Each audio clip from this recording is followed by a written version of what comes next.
Alors, on va continuer le cours. Comme les fois dernières, on traitera les questions plutôt en fin de séance.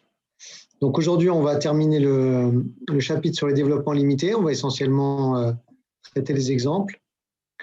Et ensuite, on va enchaîner sur un nouveau chapitre qui nous amènera. Donc, on a encore ensuite 2 chapitres jusqu'à la fin du semestre. Les 2 chapitres sont consacrés en fait à l'algèbre linéaire. Donc, un premier chapitre espace vectoriel et applications linéaires, et ensuite un dernier chapitre sur les matrices.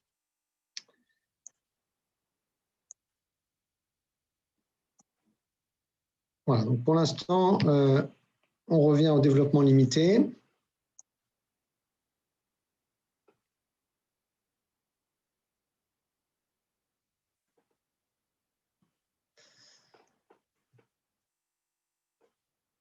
Voilà, donc ça c'est l'exercice qu'on avait traité la dernière fois.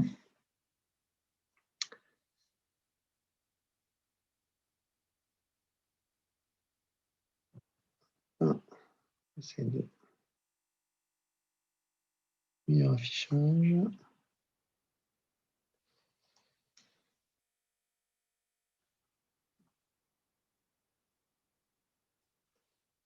Bon, j'ai un petit souci d'affichage, mais ce n'est pas très grave. Voilà, donc on enchaîne sur un autre exemple.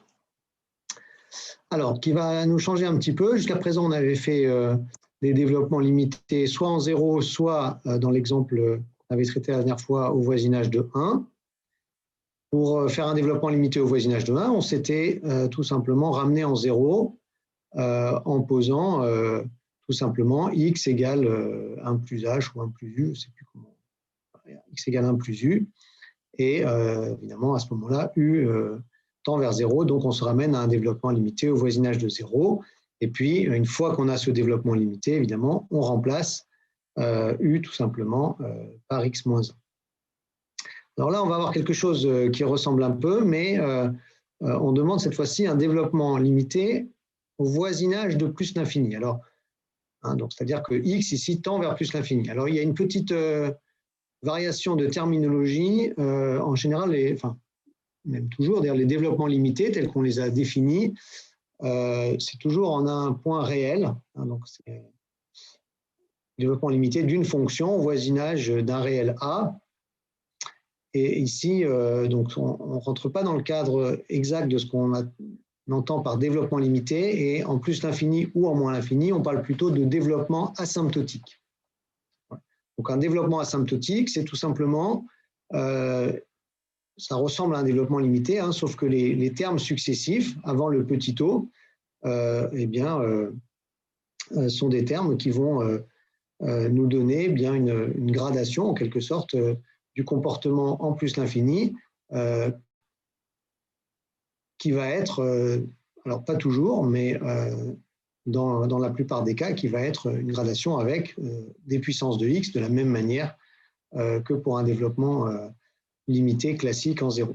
Alors, plutôt que de décrire la chose de manière générale, on va traiter des exemples. Vous allez voir que essentiellement c'est la même manière de procéder. Ici, comme on est en plus l'infini, on commence immédiatement par se ramener en 0 en posant u égale 1 sur x. D'accord? Donc, du coup, je me ramène à un développement limité au voisinage. Alors, ici, ce n'est pas très important, mais ça pourrait l'être, au voisinage de 0 plus, puisque, évidemment, si x tend vers plus l'infini, 1 sur u tend vers 0, mais en restant positif. Voilà, et on y va. Je réécris la quantité de départ, racine de x carré moins 1 sur x, en fonction de u. D'accord? Donc, le x du dénominateur me donne un u au numérateur. Le x carré ici devient 1 sur u2 moins 1. Bon, alors u tend vers 0, évidemment, là, ce n'est pas très joli, mais je vois bien que je vais pouvoir simplifier un petit peu ça. Je vais d'abord réduire au même dénominateur ici à l'intérieur de la racine carrée. Et puis ensuite, je me rends compte que, comme u est positif, u c'est la même chose que racine de u carré, donc je peux faire rentrer le u à l'intérieur de la racine, ça me donne un u carré. ou faire sortir, si vous préférez, le u carré de la racine qui me donne un u divisé par u. Et en tous les cas, cette quantité se simplifie tout simplement en racine de 1 moins u carré. Alors, racine de 1 moins u carré, je vous rappelle que u tend vers 0, ça c'est très facile, puisque ça rentre évidemment dans le cadre des développements limités qu'on a déjà vu. C'est un développement limité du type, enfin, qui va en tout cas partir du cas général 1 plus h puissance alpha, avec alpha égale 1,5. Voilà, alors je vais prendre plutôt 1 moins h, enfin ici 1 moins v, hein, tel que je l'ai écrit. Alors 1 moins v puissance 1,5, c'est quelque chose qu'on avait déjà eu l'occasion de voir. C'est toujours le même système. Hein. Ce développement limité-là, avec une puissance alpha, eh bien, je le retrouve directement en fait, avec les dérivées successives, puisque les dérivées successives de cette quantité en zéro, en fait, font apparaître tout simplement la puissance 1,5, multipliée ensuite par 1,5 moins 1, multiplié par 1,5 moins 2, etc. Donc on y va. Racine de 1 moins v, donc 1 moins v puissance 1,5, c'est, donc en 0, ça vaut 1. La dérivée première va faire sortir un 1,5 avec un signe moins qui vient d'ici, donc moins 1,5 de v puissance 1 sur factoriel 1. Ensuite, dérivée seconde, je vais avoir 1,5 fois moins 1,5, hein, 1,5 fois 1,5 moins 1, donc ça fait moins 1 quart. Avec le moins qui vient là, ça fait plus 1 quart, pardon. D'ailleurs. Oui, c'est ça, pardon. Il y a un moins qui vient là à la puissance 2, pardon, puisque je dérive 2 fois. Donc, ça fait moins 1 quart, et ensuite, moins 1 quart donc, de V2 sur factoriel 2, c'est-à-dire de V2 sur 2, donc moins 1 huitième. On continue. Le terme de V3 sur factoriel 3, il va être facteur de, donc j'en étais à moins 1 quart, et donc je vais avoir ici 1,5 fois moins 1,5 fois moins 3,5. D'accord, donc ça va faire donc 3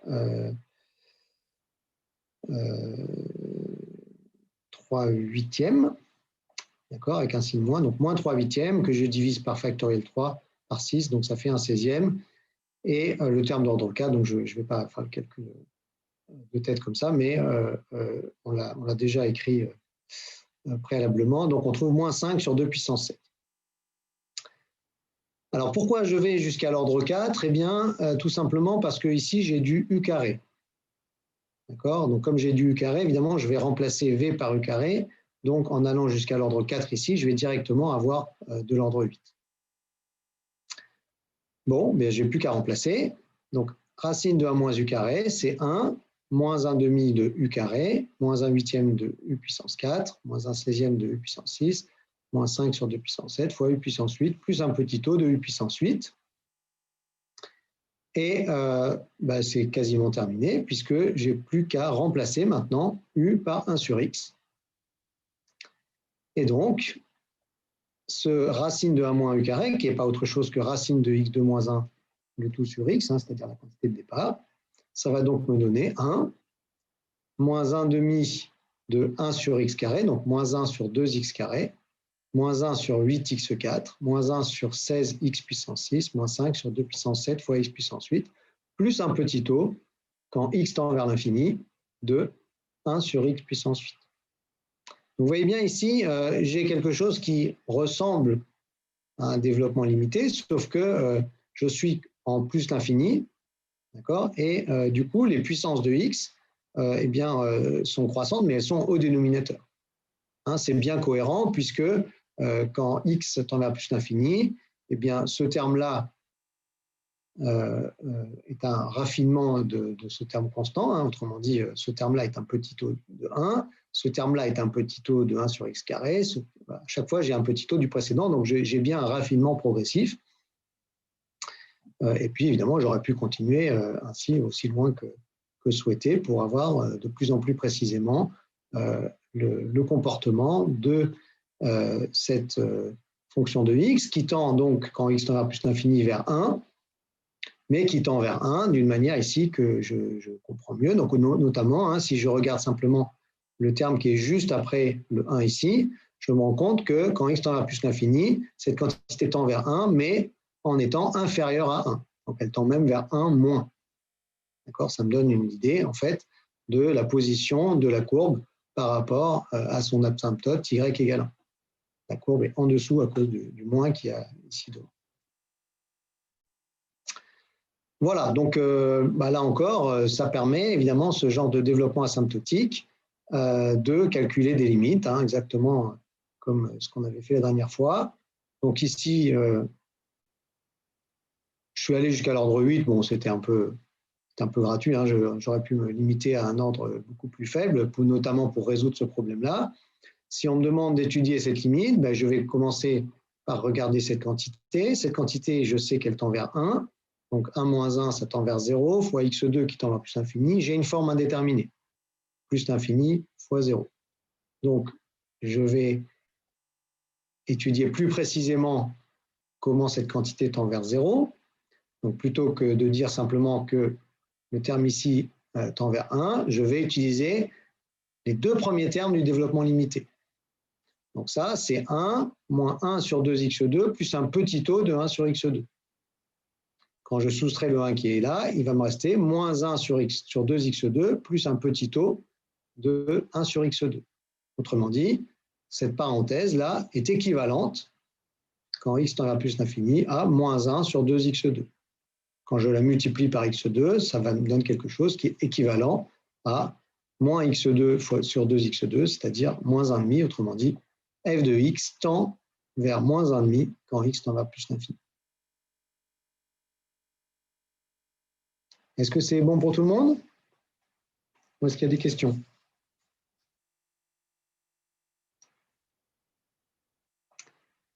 Alors, on continue. Non, monsieur, j'ai une question. Oui, allez-y. La semaine dernière, j'ai pas très bien compris le développement limité au voisinage de 1. Est-ce que vous pouvez répliquer Alors, je peux revenir rapidement dessus. En fait, c'est un petit peu similaire à ce qu'on vient de voir ici. Oui. D'accord ? Ici, on me demande un développement asymptotique, hein, puisqu'on n'emploie pas le terme de développement limité, au voisinage de plus l'infini. Qu'est-ce que je fais? Immédiatement, je me ramène à un développement limité au voisinage de 0. D'accord. Par un changement de variable très classique. Hein, je ne fais pas de truc compliqué, je pose juste u égale 1 sur x. D'accord? Donc, la dernière fois, on avait fait un développement limité au voisinage de 1. D'accord? Et donc, on fait exactement la même chose. On n'aime pas trop les développements limités au voisinage d'autre chose que 0 parce que tous les exemples qu'on a vus de fonctions classiques, à chaque fois, on s'est ramené au voisinage de 0. C'est plus agréable en fait, d'écrire tout simplement des puissances de x que des puissances de x moins 1. Voilà. Donc même la fonction logarithme, par exemple, la fonction logarithme, plutôt que d'écrire le développement de logarithme, je vais l'écrire sur un tableau à part, peut-être pour vous l'expliquer.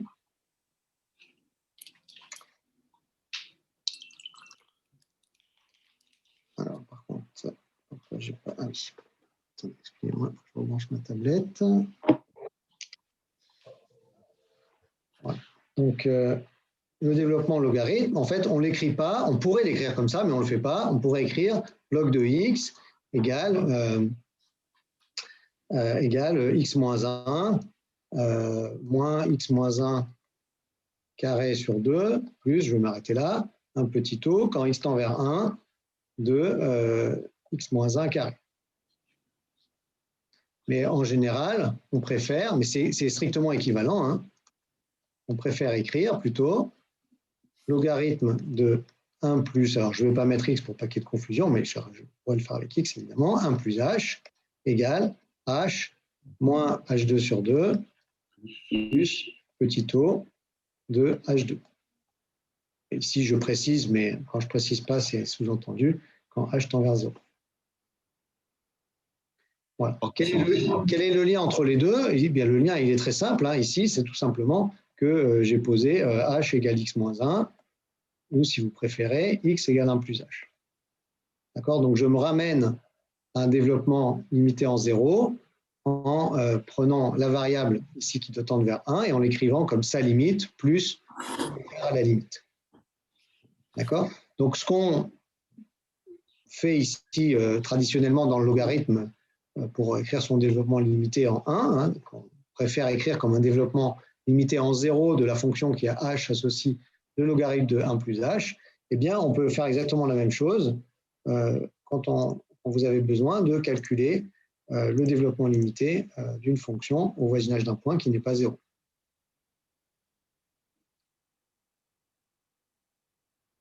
D'accord? Donc, ici, si on me demande 1 plus x puissance alpha au voisinage de 1, eh bien, de la même manière que ce que je viens de faire pour le logarithme, je pose x égale 1 plus h ou 1 plus u ici, peu importe. Et cette fois-ci, u tend vers 0. Donc, je me ramène maintenant à des développements limités classiques. Alors, 2 plus u puissance alpha, ce n'est pas un développement limité classique. Donc là, j'ai deux solutions, on l'a dit la dernière fois. Soit je calcule les dérivées successives et j'applique la formule de Taylor. Ça marcherait, mais ce n'est pas le plus agréable. Plus simple, c'est de remarquer tout simplement que, eh bien ici, si je mets en facteur 2 dans cette parenthèse, je vais avoir 2 facteurs de 1 plus u sur 2. Évidemment, le tout sera la puissance alpha. Et 1 plus u sur 2 puissance alpha, ça, je peux directement l'obtenir puisque j'ai juste à faire v égale u sur 2 dans cette formule-ci. D'accord? Ok, c'est bon. Bon, après, je ne vais pas tout reprendre, hein, mais c'est simplement le point de départ ici qui est important à comprendre. Voilà, donc c'est exactement ce que j'ai fait ici, sauf que ici, je fais u égale 1 sur x, ou x égale 1 sur u, hein, évidemment, c'est équivalent, pour me ramener en 0. Alors, voilà un autre exercice qui est détaillé ici sous la forme d'une série de questions. On considère cette fonction ici, f de x, égale donc 7 plus le logarithme de x plus racine de 1 plus x2. Première question, calculer f'. Bon, alors, déjà, il faudrait se poser la question de l'ensemble de définitions. Ici, le logarithme, il y a une contrainte. Alors d'abord, il faut que ce qui est sous la racine soit positif. Ça, ce n'est pas un problème, puisque 1 plus x2 est tout le temps supérieur ou égal à 1, donc strictement positif. Ensuite, il y a la question de ce qu'il y a dans le logarithme, hein, puisque je ne peux calculer le logarithme que d'une quantité strictement positive. Là encore, il n'y a pas de problème, puisque racine de 1 plus x2, c'est strictement plus grand que racine de x2. Racine de x2, ça vaut valeur absolue de x, et x plus valeur absolue de x, c'est toujours positif. Donc le domaine de définition de f, c'est R tout entier, et comme j'ai une combinaison ici de fonctions usuelles, racine carrée qui est bien dérivable sur R plus étoile, logarithme qui est bien dérivable sur R, donc par composition, ici, je vais obtenir la dérivabilité de f sur R tout entier, et je peux calculer f' comme dérivée de fonctions composées. Attention, hein, j'ai deux compositions imbriquées, puisque j'ai la composition de la fonction qui a x associe 1 plus x2 avec la fonction ici racine carrée, puis après avoir ajouté x au résultat, j'ai encore la composition par la fonction logarithme. Voilà, donc on fait le calcul. Peut-être le faire devant vous quand même, pour pas que ça paraisse magique. Donc log de x plus racine de 1 plus x2. Alors ça doit vous rappeler quelque chose, hein, normalement, cette fonction, puisqu'elle est directement issue des fonctions hyperboliques inverses. Mais je vais faire comme si je ne la connaissais pas.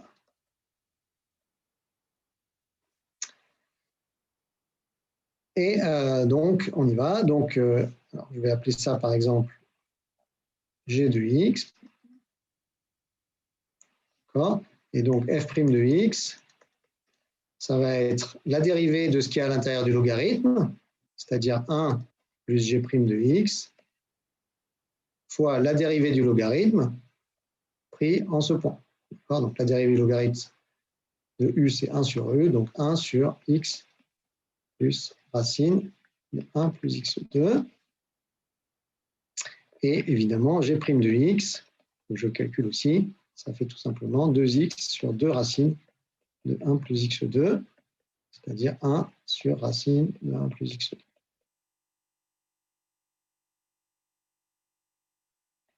Donc, f' de x, ça fait donc 1 plus 1 sur racine de 1 plus x2, facteur de 1 sur x plus racine de 1 plus x2. Monsieur, Oui. il ne manque pas un x dans la dérivée de j'. On divise que par 2. Pardon, oui, excusez-moi, oui, j'ai un x que j'ai perdu au passage. Très bien, merci beaucoup. Tout à fait, là, je ne sais pas pourquoi je l'avais oublié. Et donc, je réduis tout ça au même dénominateur.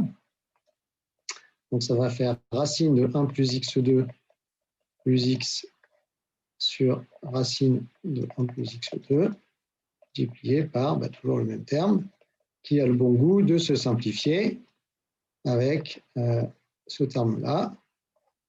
Et donc, à la fin, il me reste juste 1 sur racine de 1 plus x2. OK, alors on continue. Rappelez le développement limité d'ordre 2 de 1 plus y puissance moins 1 demi en 0.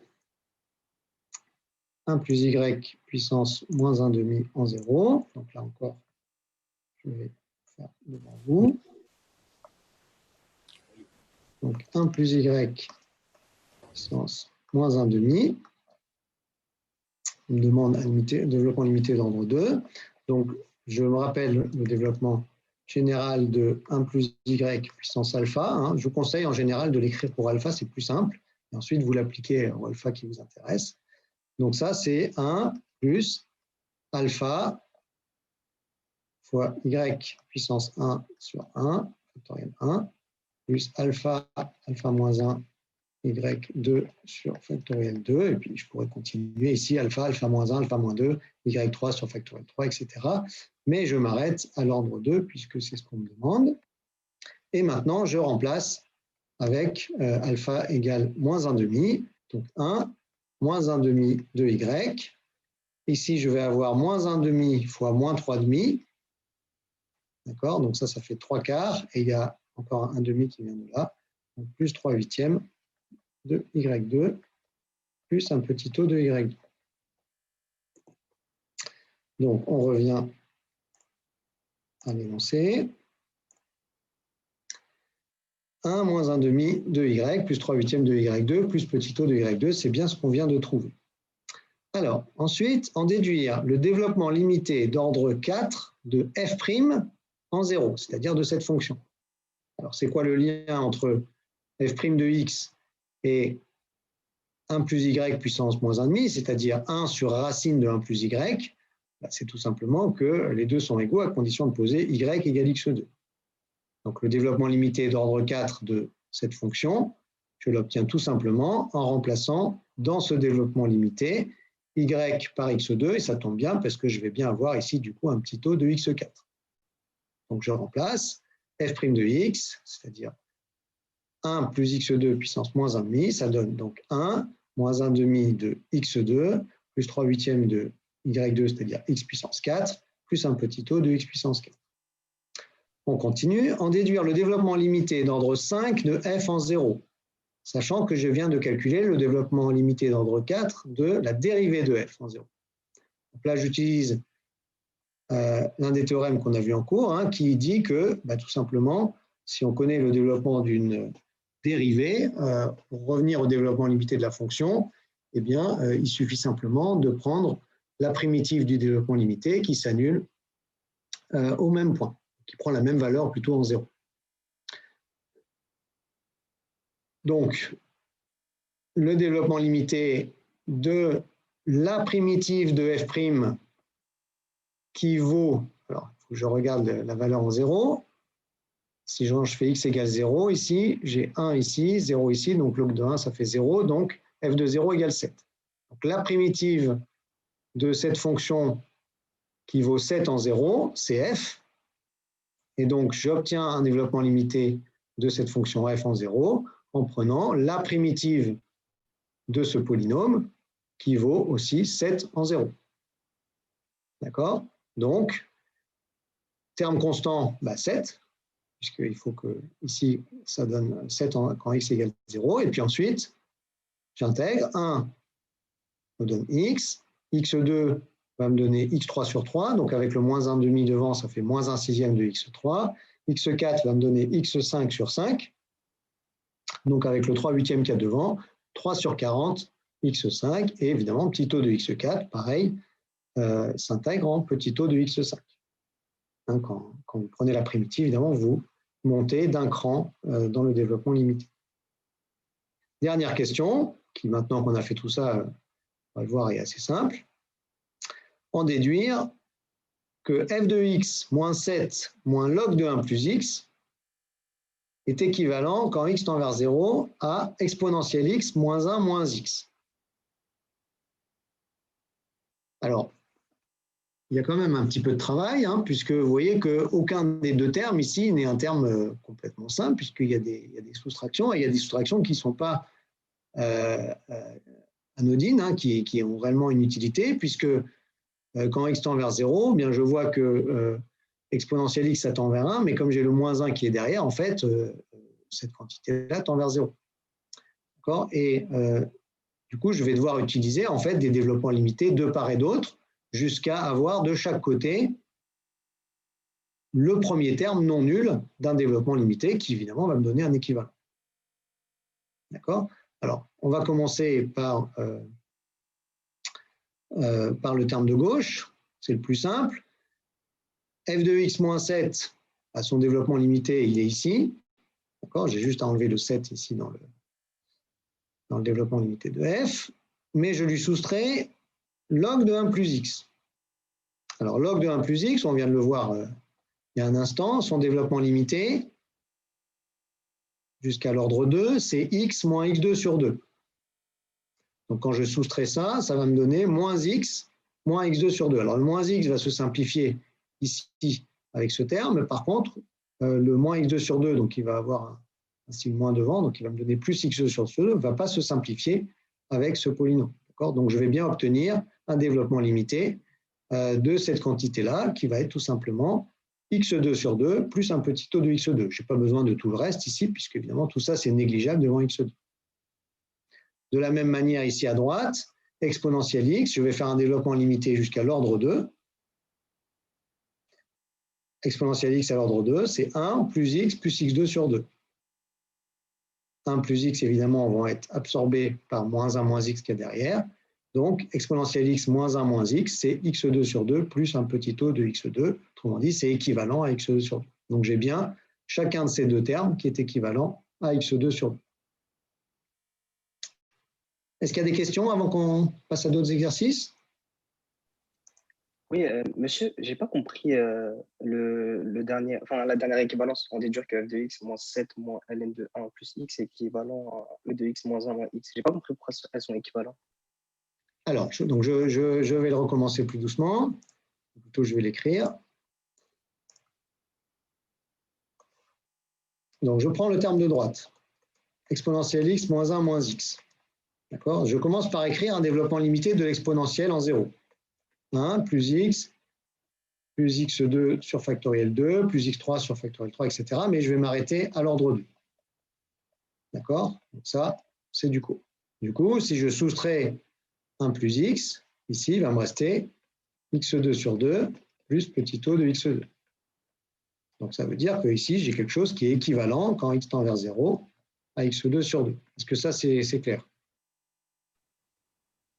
Oui, c'est clair pour l'instant. Bon, alors maintenant, je fais la même chose sur l'autre fonction. D'accord? Alors, l'autre fonction, f de x, moins 7, moins log de 1 plus x. D'accord? Alors, f de x, on a déterminé avant un développement limité.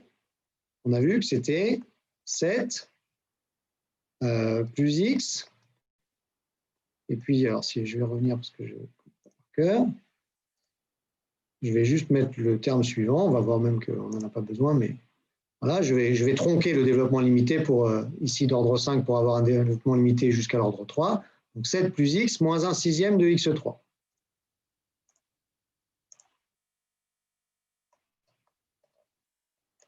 Donc je tronque, du coup, évidemment, j'ai un petit taux de x3. Voilà, et donc du coup, je continue le calcul et j'utilise évidemment le fait que, ici, log de 1 plus x, donc je vais le mettre en dessous, log de 1 plus x, on l'a vu juste avant, hein, donc c'est x moins x2 sur 2 plus un petit taux de x2. Donc je combine tout ça ensemble, ça me donne donc 7 plus x moins 1 sixième de x3 plus petit taux de x3, j'ai juste recopié là pour l'instant, moins 7, moins le logarithme de 1 plus x qui est là, donc moins x plus x2 sur 2 plus petit taux de x2. Alors je simplifie, le 7 qui est là s'en va avec le moins 7, le x s'en va avec le moins x.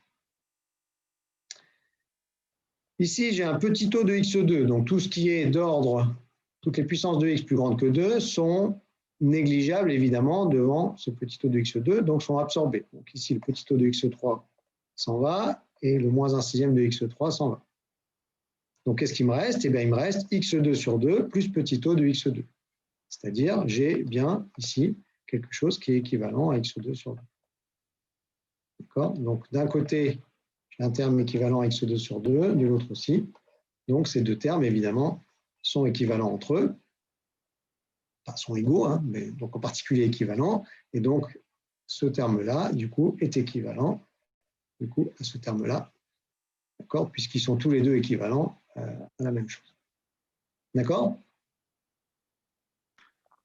Oui, merci beaucoup. Je vous en prie. Alors, on continue. On va encore traiter d'autres exemples. Juste, monsieur, Oui, j'ai une petite question, juste en 0 et au voisinage de 0, c'est la même chose? oui, en 0, au voisinage de 0, c'est la même chose, oui, tout à fait. Ok, merci. C'est deux manières de dire la même chose. Alors, voilà d'autres exercices. Alors, bon, j'ai mis ça dans une rubrique application, hein, puisque ça, on va voir que on va étendre un petit peu. L'idée, c'est de trouver, non pas de faire des développements limités pour le plaisir de faire des développements limités, mais simplement pour les utiliser pour autre chose. Alors, je vois que j'ai une question là. Pourquoi le moins 1 sixième de x3 est parti? Alors, si je reviens hein, ici sur ce qu'on vient de voir, le moins 1 sixième de x3, il s'en va à cause du petit taux de x2. D'accord? Petit taux de x2, ici, ça veut dire quoi? Ça veut dire n'importe quoi négligeable devant x2. Mais x3 est négligeable devant x2. D'accord? Donc, x3 plus un petit taux de x2, ou moins 1 sixième de x3 plus petit taux de x2, quel que soit le coefficient que je mets devant ici, c'est encore un petit taux de x2. D'accord? Donc, il est en quelque sorte absorbé, si vous voulez, par ce terme-là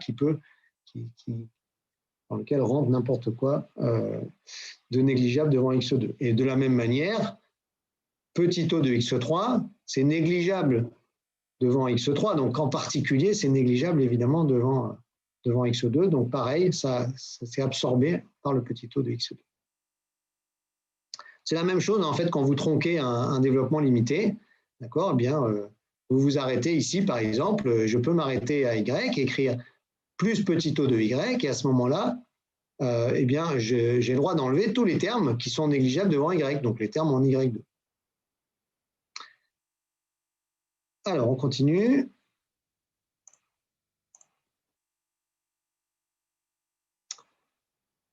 Alors, des calculs de limites.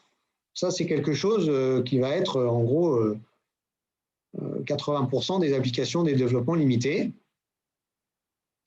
D'accord? Donc, on va voir tout simplement que ça permet d'aller plus loin et plus vite dans les calculs de limites avec des formes indéterminées.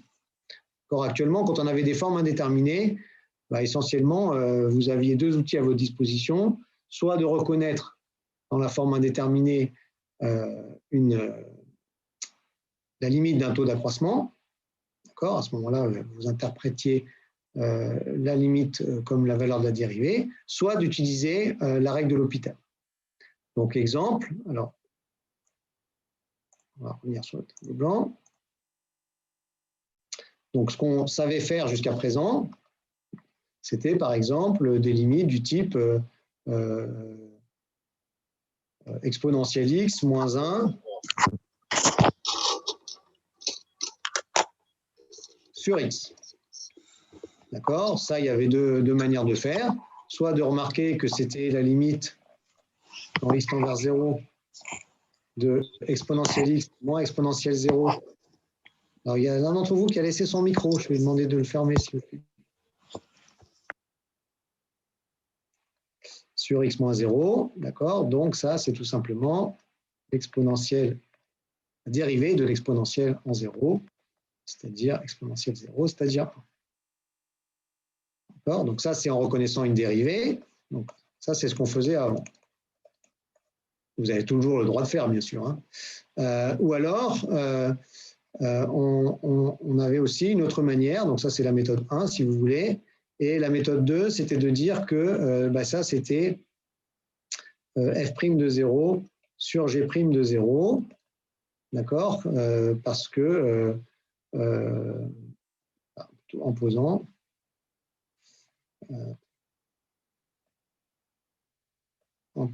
mais f de x égale exponentielle x moins 1 et g de x égale x, tout simplement parce que eh bien, les deux fonctions s'annulent en 0, sont dérivables en 0 et g' de 0 est non nul. D'accord? Donc ça, c'est la règle de l'hôpital. Bon, qui est en quelque sorte ici une généralisation, mais de reconnaître en fait un taux d'accroissement. En fait, ça revient à reconnaître un rapport de taux d'accroissement. Bon, ça fonctionnait, mais ça ne fonctionnait pas pour, par exemple, ce qu'on vous demande dans la question 2. Par exemple, si on vous demande la limite quand x tend vers 0 de sinus x moins x sur x carré. D'accord? Ça ne marche pas parce que ici, j'ai clairement pas le taux d'accroissement à cause du x carré. Et puis, si j'essaie d'appliquer la règle de l'hôpital, je vais pouvoir poser g de x égale x carré. Et évidemment, g' de 0, ça va faire 0. D'accord? Mais en fait, donc maintenant, qu'est-ce qu'on va faire pour calculer ça? Eh bien, tout simplement, on va utiliser des développements limités.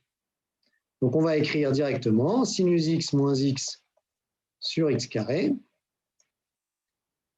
J'écris un développement limité de sinus. Sinus x. Alors, je ne vais pas aller trop loin. Hein. Je vais écrire x, je vais écrire juste le terme d'après. Donc, vous vous rappelez, hein, sinus, c'est comme l'exponentielle. Je prends que les termes impairs et j'alterne les signes. Donc, moins x3 sur factoriel 3. Et je m'arrête là. Et là, j'en ai écrit assez. Donc ça fait 1 sur x2, facteur de donc sinus x, c'est-à-dire x moins x3 sur 6 plus petit o de x3 moins x, c'est-à-dire 1 sur x2. Évidemment, les x se simplifient et il va me rester moins x3 sur 6 plus petit o de x3. Et je peux tout diviser par x2, donc ça va faire moins x sur 6 plus petit o de x. J'en déduis, si on ne me le demande pas, mais ça ne coûte rien, que c'est même équivalent quand x tend vers 0 à moins x sur 6. En particulier, ça tend quand x tend vers 0, vers 0. D'accord? Mais en fait, j'ai même un résultat ici plus fort. Et notamment, je vois que ici, si on avait écrit sinus x moins x sur x3, d'accord, le x se serait simplifié, j'aurais trouvé comme limite moins 1/6. Alors évidemment, hein, ce que je fais ici avec les développements limités, ce n'est pas du tout interdit de le faire pour les exemples plus simples. D'accord? Ça va plutôt être plus simple à rédiger. D'accord? Donc vous avez aussi intérêt à le faire dans ce cas-là. Donc si on vous demande de calculer cette limite, d'accord, bien, vous écrivez tout simplement. Alors, la petite habitude qu'il faut prendre, c'est éviter d'écrire le mot limite dès le départ. D'abord, vous ne savez pas si cette limite existe.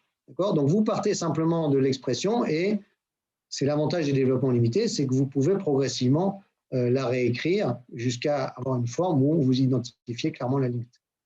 Donc, je fais ça, exponentielle x moins 1 sur x, eh bien, j'écris, je fais un développement limité de l'exponentielle, j'écris que c'est 1 plus x, et puis je m'arrête là, plus petit o de x, ça va suffire, moins 1 sur x, et donc, bah, évidemment, le numérateur, les 1 se simplifie, ça fait x plus petit o de x sur x, c'est-à-dire 1 plus petit o de 1, donc ça tend vers 1. Voilà. Monsieur, Oui, comment vous avez su que vous avez dû vous arrêter à 0, enfin négligeable devant x puissance 3? ici, Oui, oui, oui. alors la règle c'est, alors d'abord j'ai bien vu que j'avais sinus x moins x. D'accord? Donc en fait, la règle en général c'est vous allez le moins loin possible. Alors si je vais le moins loin possible, j'écris sinus x égale x plus petit o de x. Sauf que, comme j'ai vu que j'avais moins x derrière, j'ai bien compris que le x allait se simplifier. D'accord? Donc évidemment, pour avoir le comportement d'un terme, il faut avoir au moins un terme non nul. D'accord? Ok, ok. Donc c'est pour ça que j'ai écrit le terme suivant, parce que je savais que le premier allait disparaître. Bon, en fait, ce qui peut arriver, c'est que vous faites un développement limité, vous vous rendez compte que vous n'allez pas assez loin. Bon, ben, c'est pas grave, à ce moment-là, vous terminez la ligne. Ça pourrait arriver ici avec le sinus. Ici, je vais effacer ça. Je vais vous montrer un exemple. Ça peut tout à fait arriver. Et ce n'est pas grave. Donc ici, par exemple, imaginons que j'écrive sinus x égale x plus petit o de x. D'accord? Donc, j'écris sinus x moins x sur x2 égale x plus petit o de x moins x. Donc, il va en rester petit o de x sur x2. D'accord? Et ça fait 1 sur x petit o de 1. D'accord? Donc, petit o de 1, je vais plutôt l'écrire d'ailleurs comme un rapport, ce sera plus facile à comprendre. C'est petit o de 1 sur x. Et là, j'ai une forme indéterminée, d'accord? Puisque petit o de 1, ça tend vers 0, et x, ça tend vers 0. D'accord? Donc, en conclusion, il faut aller plus loin, c'est tout. Vous pouvez écrire en toutes lettres, il faut aller plus loin, et vous recommencez à la ligne d'en dessous avec un développement du sinus à un ordre supérieur, et ensuite la ligne qui va vous permettre de conclure. Monsieur, Oui, comment on sait quand il n'y a pas de limite, du coup, avec le développement limité? ici, vous voyez bien qu'il y a une forme indéterminée. Non, mais vous avez dit, là, on prend un autre degré pour essayer de trouver une limite. Mais quand la fonction, elle ne met aucune limite. Ah, vous voulez dire que est-ce qu'on va pouvoir traiter avec les développements limités des exemples où la limite n'existera pas, c'est ça? Oui, exact. Alors, tout simplement, quand ce que vous allez obtenir à la fin n'a pas de limite. Donc, par exemple, ici, si j'avais obtenu, par exemple, c'est très simple, hein, je vais faire une petite variation. Couleur. Imaginons que je mette x puissance 4 ici. D'accord? Donc, je refais le même calcul. Donc, j'ai du x puissance 4. X puissance 4. Et là, du coup, j'ai moins x3 sur x puissance 4. D'accord? Donc, ici, c'est x là. Hop. Du coup, j'ai 1 moins 1 sur 6x plus petit o de 1 sur x. D'accord? Donc, ça, c'est équivalent à moins 1 sur 6x quand x tend vers 0. Quelle est la limite de moins 1 sur 6x quand x tend vers 0? Je vous écoute.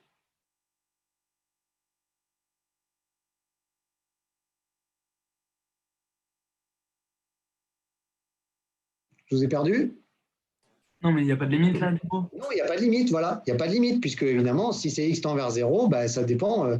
En 0 plus, ça tend vers moins l'infini, en 0 moins, ça tend vers plus l'infini. Donc, il n'y a pas de limite. D'accord? Donc là, vous avez montré qu'il n'y a pas de limite puisque vous avez trouvé un équivalent.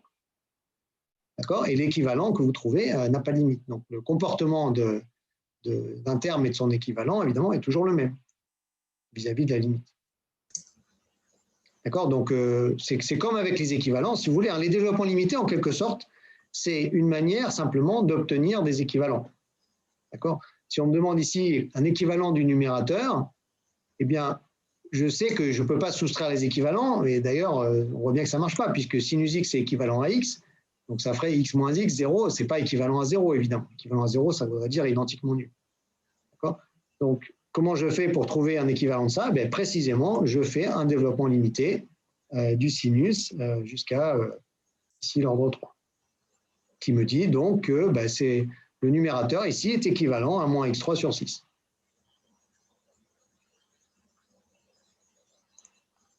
Monsieur, Oui, dans l'exemple du dessus, on pourrait dire que d'après les croissances comparées, E de x l'emporte et du coup, ça fait E de 0 qui est égal à 1. alors non, la croissance comparée de l'exponentielle, c'est en plus l'infini. Mais l'exponentielle ne l'emporte pas sur 1, puisque l'exponentielle en 0 vaut 1 de toute façon, donc ça n'a pas de sens de dire qu'elle l'emporte. D'accord, et elle l'emporte pas. Non, non, la croissance comparée vous permettrait de dire que si x tend vers plus l'infini, exponentielle x sur x tend vers plus l'infini. D'accord, mais attention, hein, les croissances comparées, en général, c'est en plus l'infini, ou alors ça peut être en 0, mais à ce moment-là, avec les fonctions de puissance ou les logarithmes. Mais l'exponentielle en 0, elle a aucun comportement intéressant vis-à-vis de la croissance comparée, puisqu'elle a une limite finie non nulle. D'accord?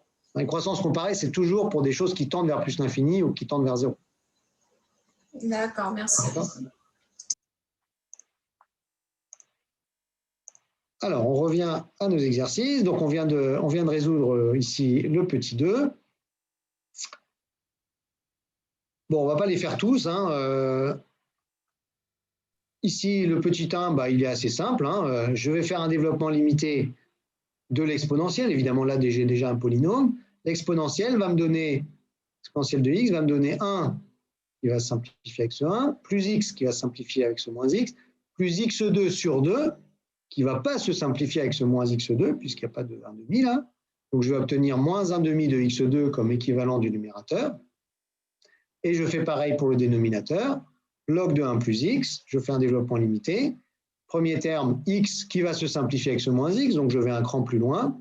Moins x2 sur 2, qui, du coup, va rester. Donc, je m'arrête là, puisque j'ai un équivalent du dénominateur aussi. Donc, je vais obtenir un numérateur équivalent à moins x2 sur 2, un dénominateur aussi équivalent à moins x2 sur 2, donc le rapport équivalent à 1, c'est-à-dire tend vers 1. Voilà, après c'est un petit peu la même chose à chaque fois.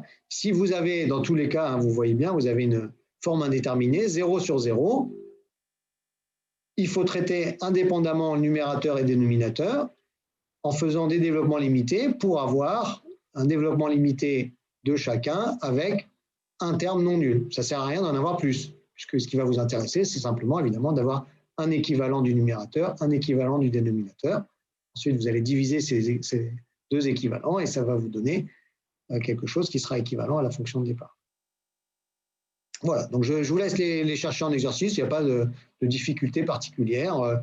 Bon, ici, pour le dernier, évidemment, il faut retrouver le développement limité de tangente et de tangente hyperbolique en se rappelant simplement des développements limités de sinus-cosinus pour la tangente, sinus hyperbolique et cosinus hyperbolique pour la tangente hyperbolique, et se rappeler du calcul de développement limité du rapport entre deux fonctions, ici, dont évidemment le dénominateur tend vers 1, ça c'est important.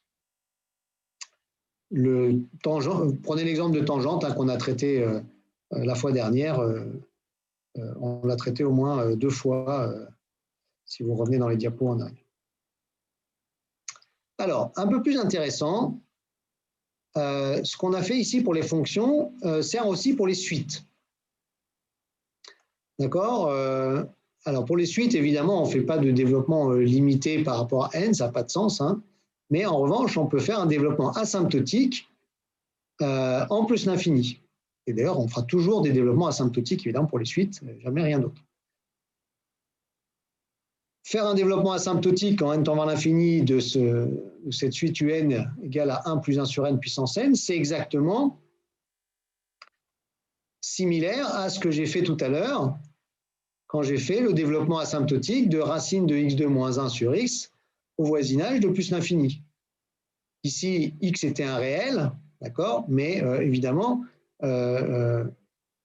si je remplace x par un entier n, ben, j'ai le droit tout aussi bien d'écrire que racine de n carré moins 1 sur n, c'est 1 moins 1 sur 2n2 moins 1 sur 8n4, etc., plus petit o de 1 sur n puissance 8. Si c'est vrai pour x réel qui tend vers l'infini, en particulier, c'est vrai pour les x entiers. D'accord? Donc, ça va être exactement la même chose pour les suites.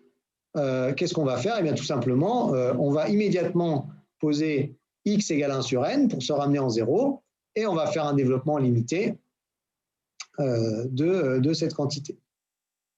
D'accord? Alors, en pratique, souvent, on n'a même pas besoin de poser x égale 1 sur n, c'est-à-dire qu'on va manipuler implicitement 1 sur n comme la variable de développement. Alors, je vais l'écrire quand même des deux manières pour bien vous montrer. Alors, on demande un développement limité à 3 termes, hein, ce qui veut dire qu'il faut avoir 3 termes avant le petit o, 3 termes non nuls. Alors, un égale 1 plus 1 sur n puissance n. D'accord? Donc, d'abord, je vais le détailler pour bien vous l'expliquer, et ensuite, je vous expliquerai comment le rédiger de manière simple, hein, c'est-à-dire sans en écrire des tartines. Alors, je le détaille. Donc, en fait, je me ramène à, finalement, regarder la fonction f de x égale 1 plus 1 sur x, puissance x, avec x qui tend vers plus l'infini. Donc, je fais exactement comme tout à l'heure, je vais poser u égale 1 sur x, c'est-à-dire x égale 1 sur u, avec u qui tend vers 0, plus. On y va. Donc, à ce moment-là, f de x, ça va me donner quoi? Eh bien, ça va me donner tout simplement donc 1 plus 1 sur x, c'est-à-dire u, le tout puissance x, c'est-à-dire 1 sur u. Bon, alors évidemment, les puissances non entières, hein, comment je les traite? Eh bien, je les traite avec leur définition, hein, c'est-à-dire, je me rappelle que a puissance b, c'est tout simplement exponentielle de b logarithme de a. Donc, j'écris ça sous la formule exponentielle, c'est exponentielle de 1 sur u, logarithme de 1 plus u. Évidemment, logarithme de 1 plus u, ça c'est sympathique, puisque je reconnais quelque chose qui est, je connais le développement limité quand u tend vers 0, donc je vais pouvoir l'écrire sous la forme, donc logarithme de 1 plus u, donc je vais l'écrire dessus.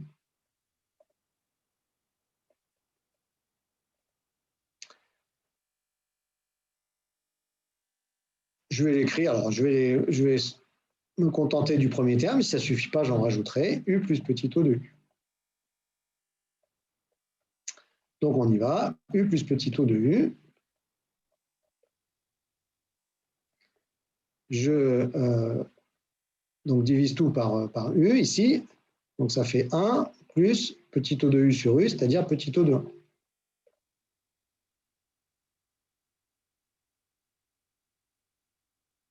D'accord? C'est 1 plus petit o de 1, ça veut dire quelque chose. Alors, je peux même ici, puisque c'est une exponentielle, hein, je peux même écrire exponentielle 1, exponentielle petit o de 1.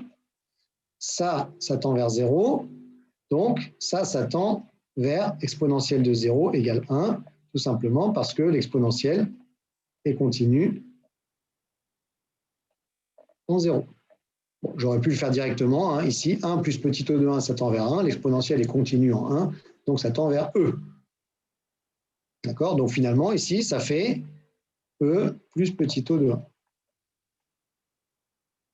Donc, conclusion, eh bien, f de x tend, quand x tend vers plus l'infini, vers e.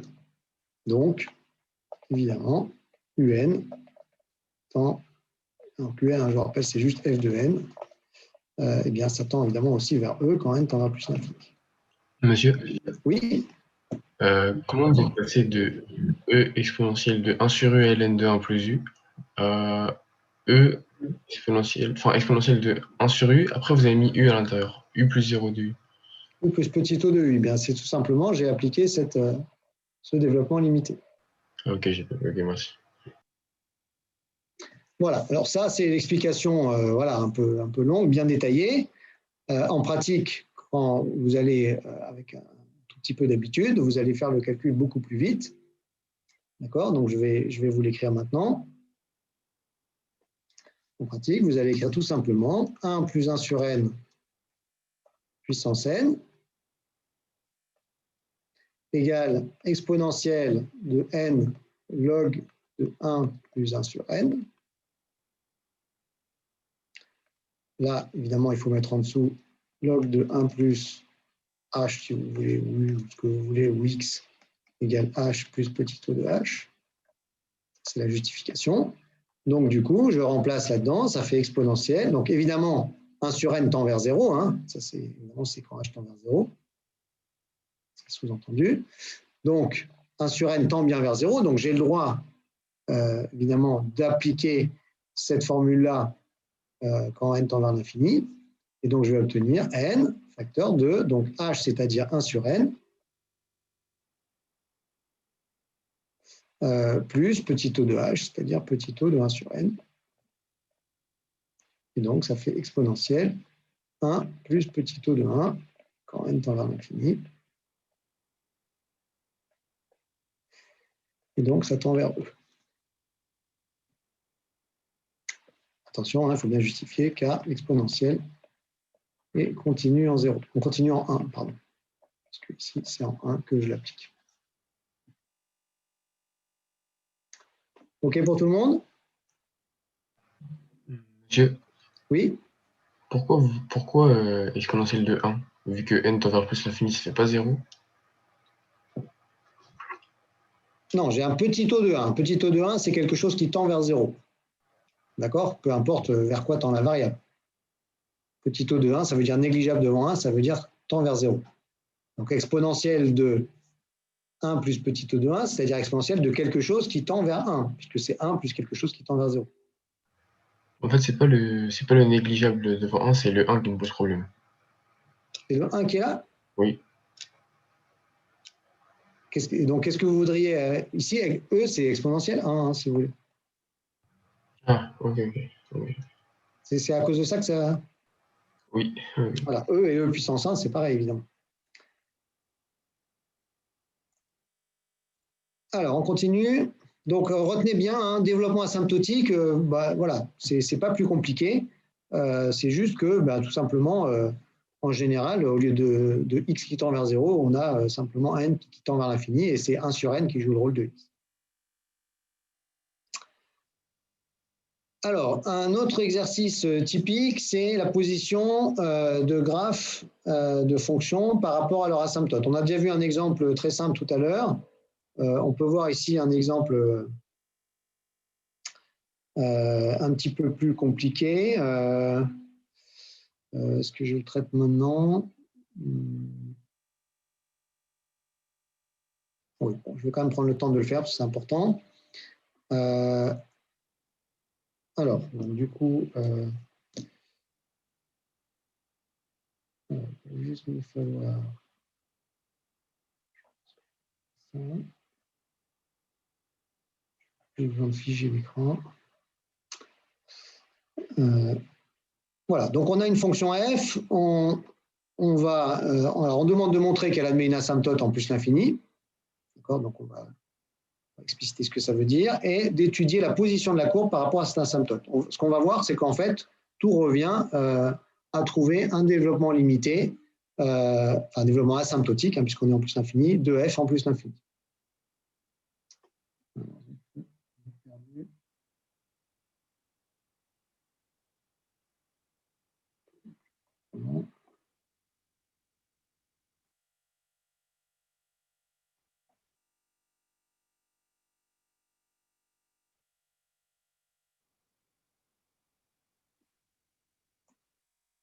Alors, je vous donne juste une petite seconde parce que je pensais pouvoir avoir les deux facilement en même temps. Il faut juste l'énoncer sous les yeux pour ne pas jongler avec les partages d'écran.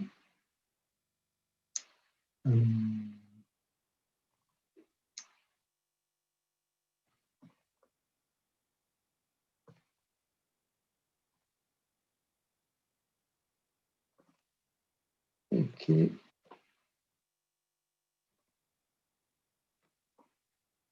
Ok. Alors, donc on prend un nouveau tableau.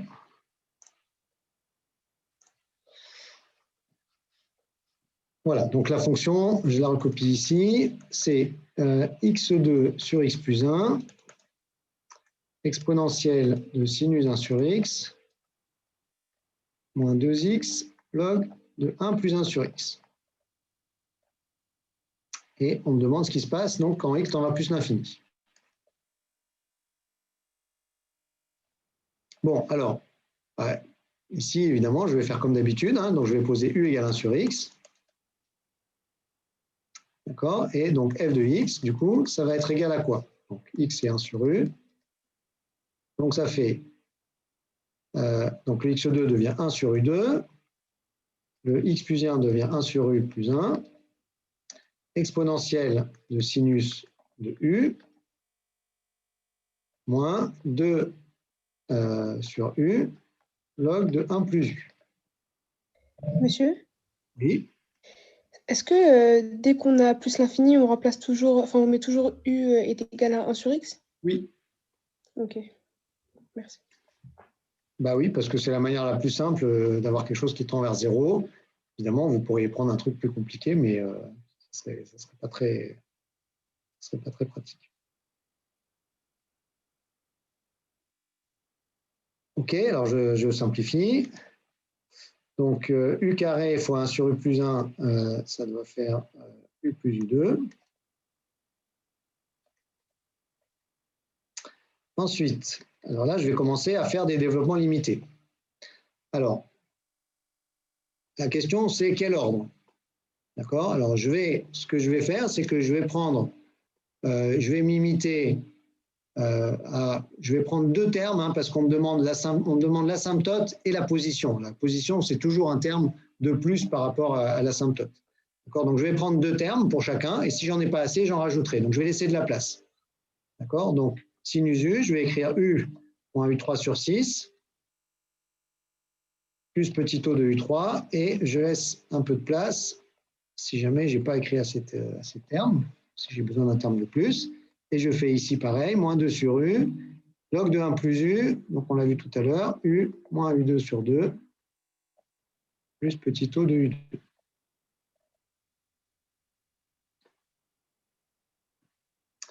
Alors, là, j'ai un truc qui se complique un petit peu, puisque j'ai l'exponentielle, j'ai une composition de développement limité. Alors, je vérifie bien ici que ce qu'il y a dans la parenthèse tend vers 0.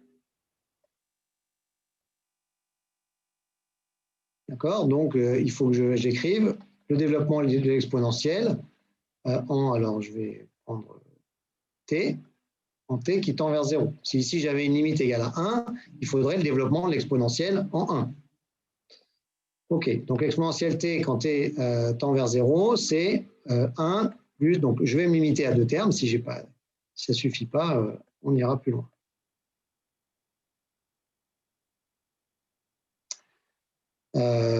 Voilà, alors ici, est-ce que c'est malin de se limiter à deux termes? Ben, on va voir ce que ça donne. Donc, cette quantité-là, ça va me donner quoi? Donc, exponentielle t, ça fait 1, plus t, donc c'est tout ça. D'accord? Donc, u moins u3, petit o de u3, plus un petit o de t. Mais attention, t est équivalent à u. Donc, un petit o de t, c'est un petit o de u.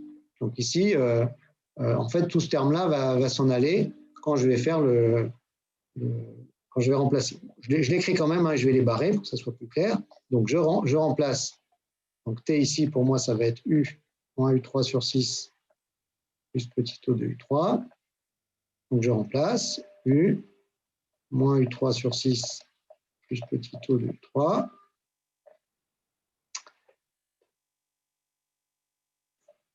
Donc, plus petit O de T, c'est-à-dire plus petit O de tout ça, mais en fait, évidemment, je prends le terme dominant, c'est-à-dire U.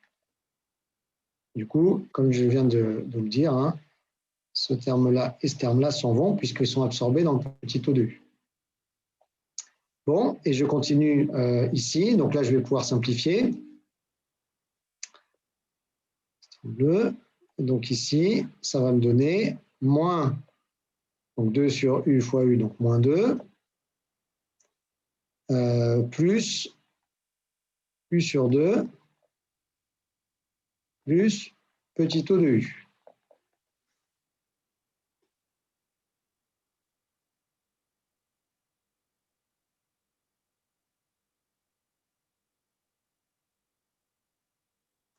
Bon, alors maintenant, je simplifie ce terme.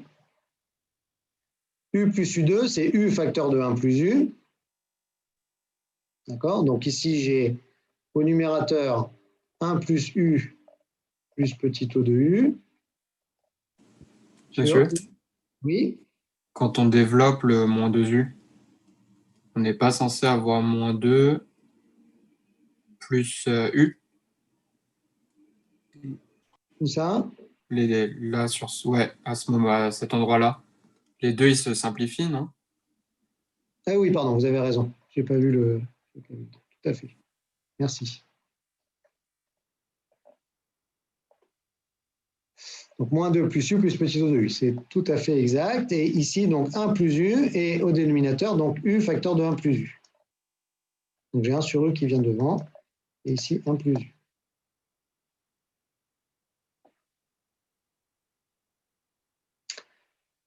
Bon, donc finalement, j'obtiens quoi? On va essayer de déplacer ça. Okay. Voilà. Donc, j'obtiens... Alors, ici, évidemment, je peux je peux mettre 1 plus U en facteur. D'accord? Donc ça fait 1 plus petit O de U. Pardon, non, excusez-moi. Je vais... non, ça, il faut que je fasse un développement limité de ce terme. Là, je ne peux pas directement le gérer comme ça. Donc, je vais le faire dans un coin. Donc, vous vous rappelez que 1 sur 1 plus U, c'est 1 moins U plus petit O de U. Donc, le terme ici maintenant, 1 moins U, pardon, 1 plus U plus petit O de U sur 1 plus U, c'est, maintenant j'ai un produit, de produit de ce terme-là par ce terme-là. Donc, ça va me donner 1 plus U facteur de 1 moins U, c'est-à-dire 1 moins U2 plus petit O de U, c'est-à-dire 1 plus petit O de U. C'est la bonne justification. Donc ici, j'ai quoi? J'ai 1 sur U plus, petit O de U multiplié par 1 sur U, donc petit O de 1, moins 2, plus petit O de U. Bon, petit O de U est absorbé par le petit O de 1. Donc ici, je vois que j'ai tout simplement moins 2 plus 1 sur U plus... non, c'est petit O de U, pardon. Non, je ne peux pas conclure. Plus petit O de U. C'est le petit O de U que j'ai ici, que j'avais mal recopié. Voilà. Alors, ce que je vois ici, c'est que, en fait, même en essayant de ne pas trop en écrire, j'en ai écrit un tout petit peu trop, alors pas beaucoup, mais je vois par exemple que le sinus ici, j'aurais pu me passer d'écrire ça. D'accord? Parce que le U3 sur 3 ici, il ne m'a servi à rien. Donc, si je m'étais été arrêté ici à U plus petit O de U, en fait, ça aurait marché exactement pareil. D'accord? Ici, j'aurais eu un petit O de U, c'est-à-dire la même chose que ce que j'avais après. Mais je n'ai pas trop travaillé, donc ça va, je n'ai pas fait trop de trucs inutiles. Ici, par contre, ça a été bien utile parce que ça m'a permis, alors est-ce que ça a été utile? Non, d'ailleurs là aussi je suis allé trop loin, excusez-moi, puisque finalement alors le U, oui, je ne l'ai pas recopié, mais en fait c'est parce qu'il ne sert à rien, je ne l'ai pas recopié, mais j'aurais dû le mettre. Donc moins 2 plus U, plus petit O de U. Mais en fait, ça c'est déjà trop précis, puisque ce qui va me servir, c'est tout simplement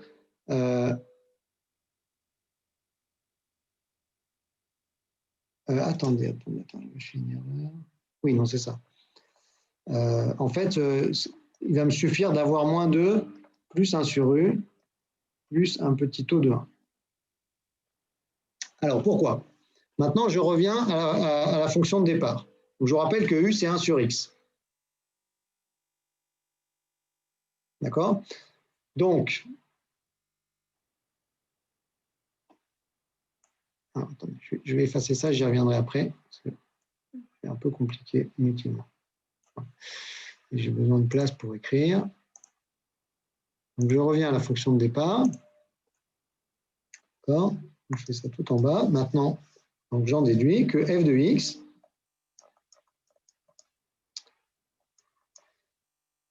c'est égal à moins 2 plus 1 sur u, c'est-à-dire x, plus petit u, c'est-à-dire 1 sur x, plus un petit o de 1 sur x, quand x tend vers plus l'infini. Conclusion, eh bien ici, j'ai trouvé l'équation de l'asymptote, y égale x moins 2. C'est l'équation de l'asymptote, puisque f de x, quand x tend vers plus l'infini, est équivalente à x moins 2. Hein, c'est moins 2 plus x plus petit o de x. Bon, c'est en fait, le terme principal ici, évidemment, c'est x. Hein, mais si je raffine, à la droite asymptote, c'est bien y égale x moins 2. Et si je fais f de x moins le y de l'asymptote, c'est-à-dire ce x moins 2, je tombe sur 1 sur x. Et ce 1 sur x, eh bien, quelle propriété, excusez-moi, voilà, quelle propriété il a? Eh bien, il a la propriété d'être positif, strictement positif. Ça veut dire quoi? Ça veut dire que f de x est plus grand que le y de l'asymptote. Autrement dit, si je fais un dessin, je sais très bien à quoi ressemble cette fonction, mais j'ai la droite y égale x moins 2, d'accord? Et f de x, en plus l'infini, f de x, alors, on n'écrit pas en général ça, mais on dit plutôt et au-dessus, mais c'est ce que ça veut dire, hein, est plus grand que x moins 2. D'accord? Donc ça veut dire que le graphe de la fonction va se coller ici à x moins 2, mais va se coller par au-dessus. Voilà. Après, je ne sais pas ce que ça fait, peu importe, ce n'est pas ce qu'on me demande, mais ce qu'on me demande, c'est de trouver l'équation d'asymptote, la voilà, et la position relative, f, enfin plutôt le graphe de f, est au-dessus de l'asymptote y égale x moins 2, car eh bien, 1 sur x est positif.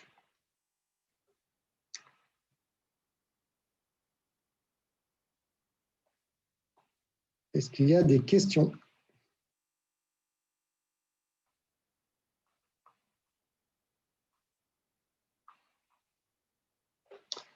Alors, oui. Je ne sais pas si c'est bon, mais est-ce qu'on aurait pu ici faire la formule pour trouver l'équation de la tangente et voir si elle met une asymptote ou pas? Si on aurait pu faire quoi? L'équation de la tangente avec la fonction qu'on a trouvée. Ben on a l'équation de la tangente là. C'est ce qu'on a trouvé ici. Ah, ok, d'accord. Le x-2, il vient de là. Hein.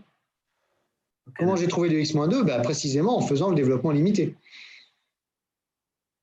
Le développement limité, quand j'ai changé x en 1 sur u, m'a donné, ici, ben, ce qu'on a trouvé ici, hein, je l'encadre. Alors, les termes ne sont pas dans le bon ordre. Hein. Le terme dominant ici, c'est 1 sur U. Ensuite, il y a le terme constant et ensuite, il y a le terme U qui tend vers 0. D'accord? Et quand je remplace U par 1 sur X, je tombe sur X qui est le terme dominant, moins 2 qui est le terme correctif, mais qui me donne, du coup, à E2, il me donne l'équation de la tangente. Et ensuite, quelque chose qui tend vers 0. Pourquoi Y égale X moins 2 est asymptote? Tout simplement parce que quand je fais, si j'appelle, disons, G de X, ce X moins 2, eh bien, quand je fais F de X moins G de X, ça tend vers 0. Pourquoi? Ben parce que c'est d'après ce qui est là, ça c'est 1 sur X plus petit o de 1 sur X. Ça tend vers 0, mais je peux même dire, comme 1 sur X est positif, que ça tend vers 0 plus. Donc ça veut dire que non seulement G est asymptote à F, mais que F est au-dessus de G.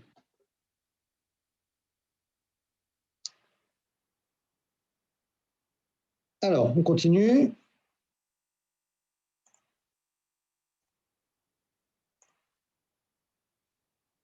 Dernière série d'exercices.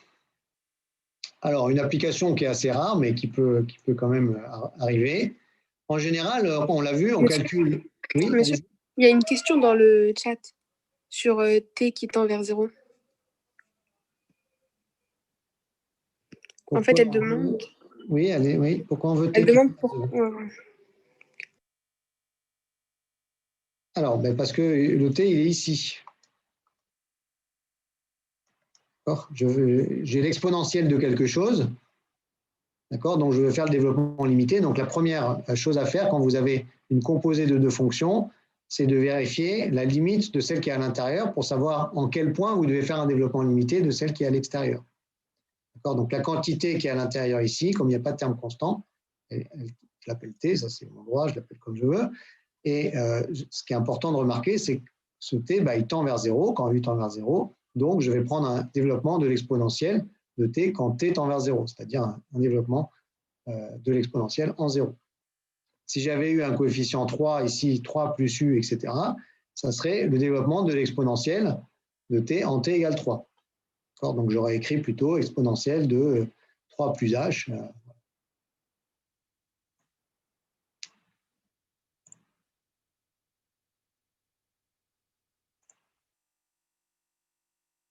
Alors, donc je reviens à l'exercice qui est en haut ici. On a vu qu'une manière de calculer un développement limité, même si c'était rarement utilisé, on essayait en tout cas de l'éviter, parce que c'est souvent un peu lourd, c'était d'appliquer la formule de Taylor. Alors, on le fait pour les fonctions très simples, la dérivée, on l'a fait pour un certain nombre de fonctions usuelles. Donc, c'était d'appliquer la formule de Taylor, ce qui implique de calculer évidemment des dérivées énièmes. Alors, parfois, assez rarement, mais parfois, on utilise la formule de Taylor dans l'autre sens. C'est-à-dire que à partir d'un développement limité connu d'une fonction, on identifie ses dérivées successives. Alors, il faut faire très attention. Comme on l'a vu, le fait qu'il existe un développement limité à l'ordre 0 prouve que la fonction est continue. Le fait qu'il existe un développement limité à l'ordre 1 prouve que la fonction est dérivable en ce point. Le fait qu'il existe un développement limité à l'ordre 2, 3, n ne prouve rien de plus que la fonction est dérivable. Ce n'est pas parce qu'il y a un développement limité d'ordre 2 que la fonction est 2 fois dérivable. D'accord? Donc, il y a des fonctions qui admettent des développements limités à l'ordre 5 et qui ne sont même pas 2 fois dérivables. C'est juste que leur développement limité ne s'obtient pas par la formule de Taylor puisqu'elle n'a pas de sens en ce point. Bon. Néanmoins, quand vous savez que la fonction est n fois dérivable et qu'elle admet un développement limité à l'ordre n que vous avez calculé par ailleurs, eh bien évidemment, comme il y a unicité du développement limité, vous avez tout à fait le droit d'identifier les coefficients du développement limité grâce à la formule de Taylor. Donc ça, c'est ce qu'on peut faire sur cet exemple-là, que je vais détailler maintenant. Donc, c'est un exercice qui est un peu dans l'autre sens, mais qui est très intéressant. On a une fonction assez simple ici, x3 sur 1 plus x puissance 6, et on demande de calculer la dérivée énième en 0 de cette fonction. Alors, est-ce qu'on a besoin des développements limités pour faire ça? Non, on pourrait s'en passer, mais si on s'en passe, ça va être pénible. Parce que la dérivée première Déjà, ça ne va pas être très joli.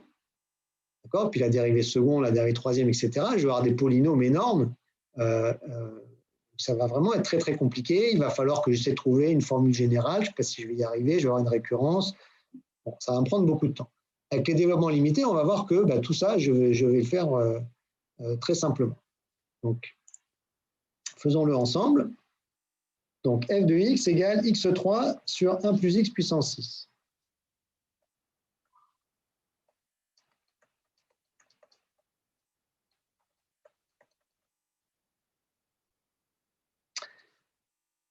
Alors, est-ce que je sais faire un développement limité d'ordre n de cette fonction?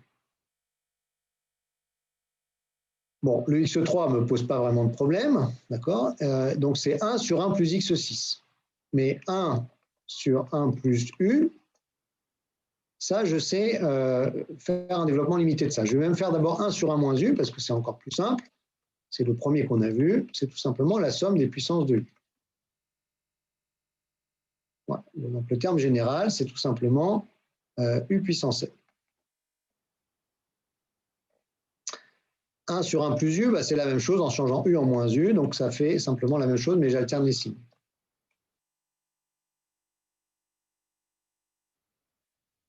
Et donc, je vais avoir ici moins 1 puissance n, u puissance n.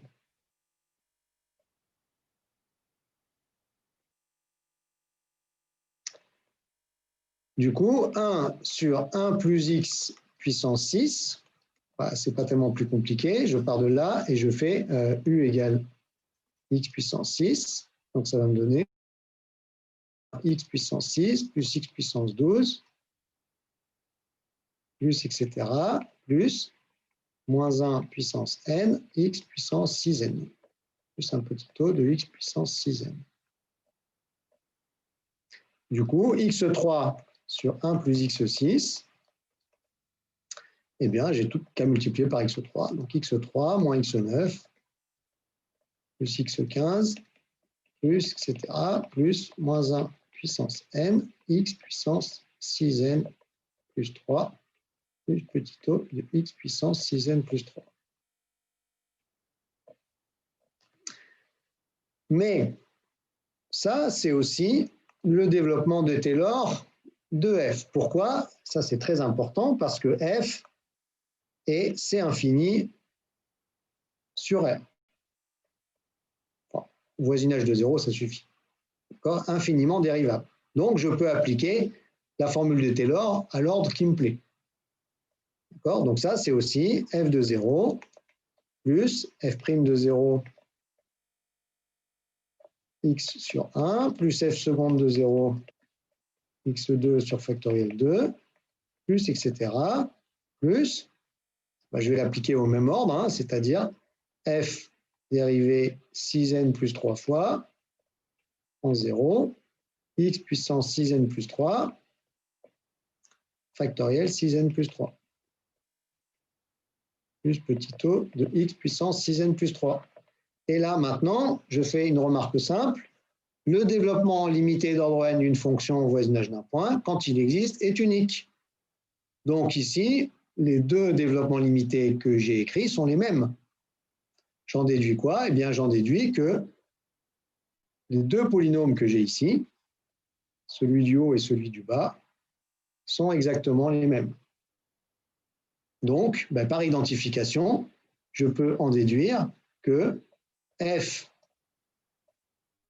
dérivé k fois en 0, ça va être quoi? En fait, c'est très souvent nul, puisque vous voyez qu'il manque plein de termes ici. J'ai que les termes de la forme 6k plus 3 qui sont non nuls. D'accord? Donc, ça va être quelque chose si, enfin, la forme 6n plus 3, pardon. Donc, 6k est de la forme 6n plus 3 pour un certain n. Et sinon, ça va être 0. Sinon, c'est-à-dire, si en fait, donc 6n plus 3, ça veut dire que modulo 6, k n'est pas égal à 3. Donc, si k est différent de 3 modulo 6. Et si k est de la forme 6n plus 3, comment je trouve la valeur de f dérivée 6n plus 3 fois en 0? Eh bien, je fais l'identification tout simplement entre ce coefficient et ce coefficient. Donc, je vois que ça fait tout simplement moins 1 puissance n fois factoriel 6n plus 3.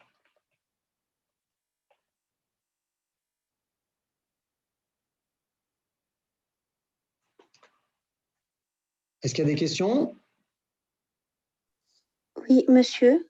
Oui. Ça veut dire quoi, C puissance infinie? Alors, c'est infini, ça veut dire, en fait, ça veut dire c'est n pour tout n.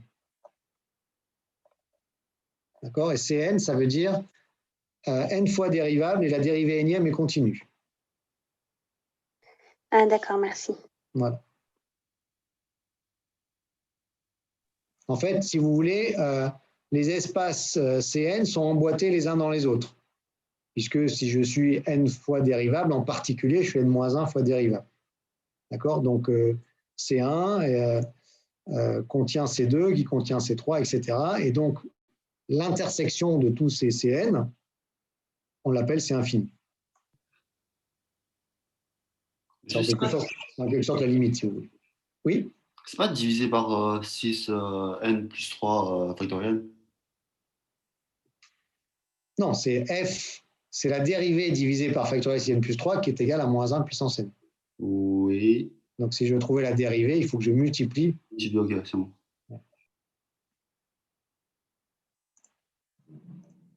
Ok, alors, on a juste le temps de faire, on va faire celui-là parce qu'il est important. Et vous aurez d'ailleurs dans les annales, vous avez d'autres, il doit y en avoir un aussi, au moins dans la feuille d'exercice, au moins un. Donc ça, c'est un genre d'exercice très important d'utilisation des développements limités pour trouver de manière indirecte des développements asymptotiques de suite. Alors, qu'est-ce qu'on demande ici? On considère l'équation tangente x égale x. D'accord? Donc, si je fais un dessin, tangente x égale x, c'est comme ça qu'on voit tout simplement ce qui se passe. Je regarde donc le graphe de la fonction tangente. La fonction tangente, vous vous rappelez, elle est pi périodique et elle est pas définie partout puisque en moins pi sur 2 et pi sur 2, elle n'est pas définie. Et évidemment, comme elle est périodique, ça se répète ensuite tous les pi. D'accord? Donc, je vais avoir quelque chose comme ça.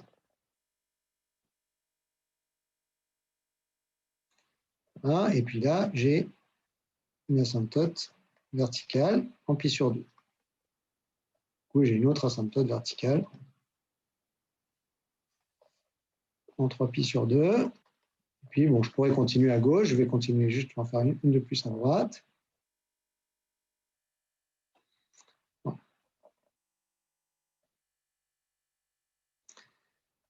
Donc ici, je suis en 0. Ici, je suis en pi. Ici, je suis en 2 pi, etc. 5 pi sur 2 ici.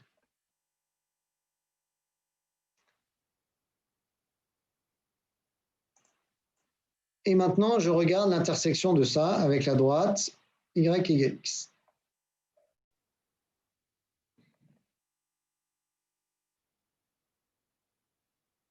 Donc j'ai une intersection ici, j'ai une intersection là, j'ai une intersection là, et puis voilà, sur chaque intervalle, je vais avoir une intersection. D'accord? Donc en fait, ça définit une suite, d'accord, qu'on peut appeler Xn. D'accord? Quand je me place dans l'intervalle npi moins pi sur 2, npi plus pi sur 2, j'ai une unique solution Xn à l'équation tangente x égale x. Je ne vais pas écrire la justification, je la fais juste par oral. D'accord? Donc la justification, elle est toute simple, hein, c'est la fonction tangente sur l'intervalle. Donc ici, j'ai n égale, ici j'ai x0, ici j'ai x1, ici j'ai x2. D'accord? de manière générale xn, et ici, je suis sur l'intervalle npi moins pi sur 2, npi plus pi sur 2. Donc ici, j'ai n égale 2. De manière générale, sur l'intervalle npi moins pi sur 2, npi plus pi sur 2, la fonction tangente est continue et strictement croissante. Elle établit donc une bijection de cet intervalle ouvert vers son image, qui est R tout entier. Donc,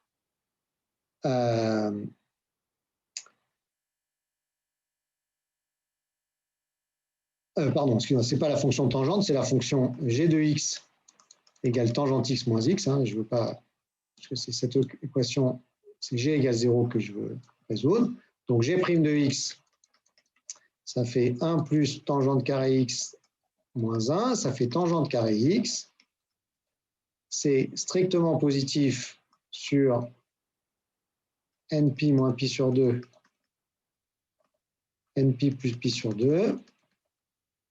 Attention, privé de npi. Donc, comme c'est strictement positif, sauf en un point, la fonction est bien strictement croissante. Elle est strictement croissante sur la première partie de l'intervalle, sur la deuxième, donc évidemment, surtout l'intervalle, sur la réunion des deux, y compris le point de jonction. Elle est continue, donc G admet une unique, 0 admet un unique antécédent sur l'intervalle npi moins pi sur 2, npi plus pi sur 2. Et cet antécédent, on l'appelle donc xn. D'accord? Donc xn, c'est l'antécédent de 0 par g sur donc npi moins pi sur 2, npi plus pi sur 2. Bon, donc ça définit bien une suite et on me demande d'étudier la suite et notamment d'avoir un comportement asymptotique de la suite. Alors, un comportement asymptotique, c'est quoi? Ben, c'est tout simplement un développement avec plusieurs termes et un petit o à la fin qui va me préciser le comportement de la suite. Donc, en quelque sorte, c'est une généralisation, si vous voulez, de la notion de limite ou d'équivalent. D'accord? Un équivalent, c'est une généralisation de la notion de limite. D'accord? Mais ça précise voilà, simplement le comportement brut de la suite. Généralisation d'un équivalent, ben c'est comme un équivalent, mais avec plus qu'un terme. Alors, comment je fais ça? Eh bien, je vais faire ça tout simplement avec un développement limité de tangente.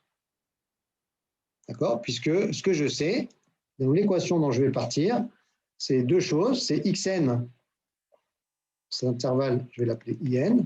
Je sais deux choses. Je sais que xn appartient à in et je sais que tangente xn égale xn. Voilà. À partir de ces deux choses-là et d'un développement limité de tangente, je vais pouvoir trouver un développement asymptotique de xn en plus l'infini. Voilà, alors on le fera plutôt la prochaine fois, hein, puisque je vois qu'on est arrivé au bout. Donc, il nous restera juste cette petite chose à faire et ensuite, on partira sur mercredi, donc sur le début de l'algèbre linéaire. On s'arrête là pour aujourd'hui. Est-ce qu'il y a des questions avant qu'on s'arrête? Oui. Juste, du coup, pour le contrôle la semaine prochaine, ça s'arrête sur les développements limités. Il n'y a pas l'algèbre linéaire ou c'est la même chose? Non, il n'y a pas l'algèbre linéaire. Comme je vous l'avais dit, ça s'arrête au développement limité. Ok, d'accord. Je mettrai le programme. Donc là, donc, nous, ça correspond. Le TD sur le développement limité, c'est le TD9. Donc ça s'arrête au TD9 pour les contrôles CC2. Oui, tout à fait. Ok, merci. Et donc le TD9, vous l'aurez tous fini à la fin de la semaine.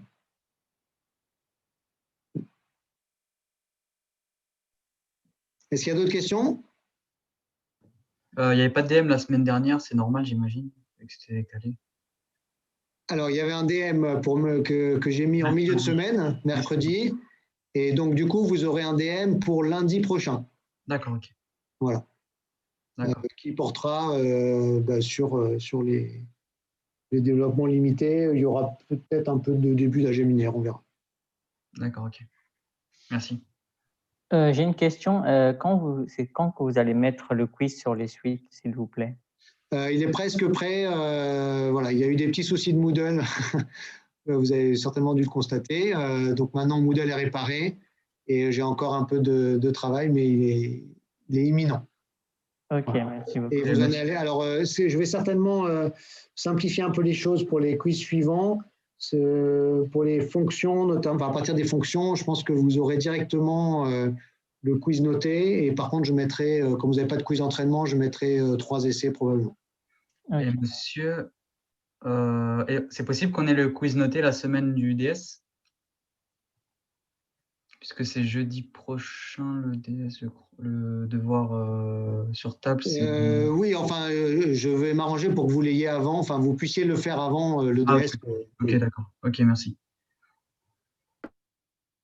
J'aimerais bien pouvoir en faire plus vite, mais malheureusement, il faut que je reprenne toutes les questions une par une et sur Moodle, c'est très très lent. Monsieur, est-ce qu'il y a d'autres questions? Oui. on a combien de quiz par semestre, s'il vous plaît? Alors, là, au minimum, si tout va bien, alors vous allez en avoir un peu moins que prévu parce que je vais devoir les grouper, mais vous allez avoir un sur les suites, un sur les fonctions, un sur les DL et un sur l'algèbre linéaire. D'accord? Donc, avec celui du chapitre 1, ça en fera 5. Je pense que ça sera ça le nombre final. Ça va dépendre du temps que ça me prend de les mettre en place. Celui sur les DL, je vais pouvoir le mettre en place assez vite. Je pourrais presque d'ailleurs vous le faire avant le DS. Ça serait peut-être pas une mauvaise idée.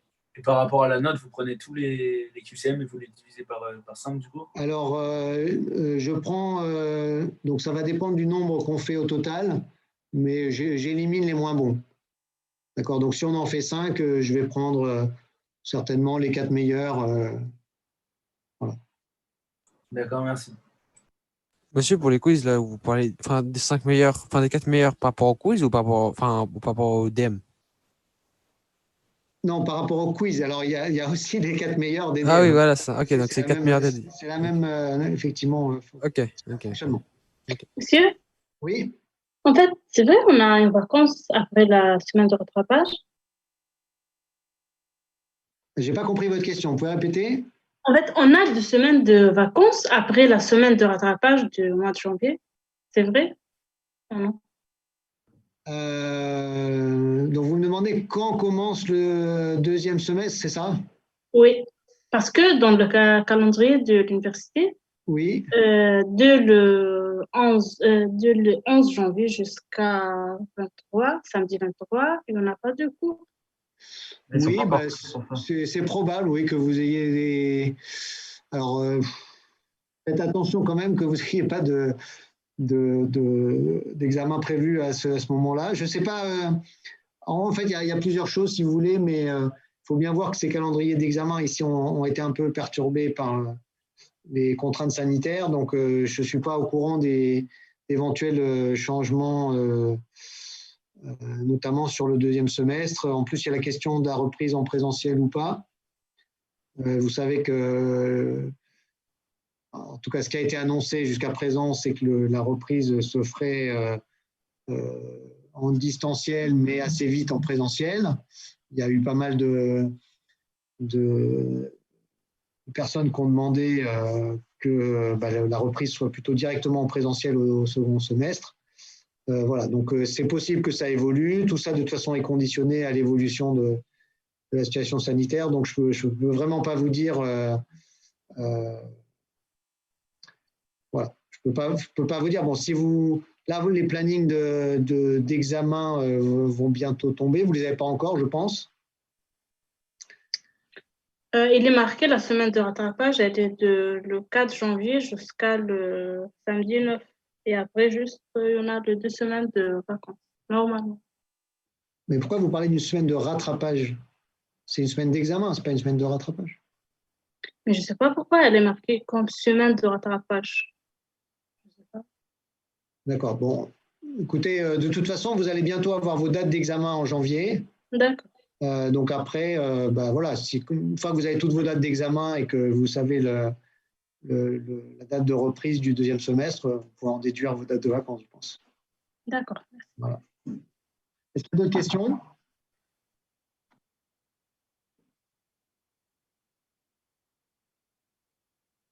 Bien, alors on s'arrête là et je vous dis à mercredi. Au revoir à tous. Au revoir, monsieur.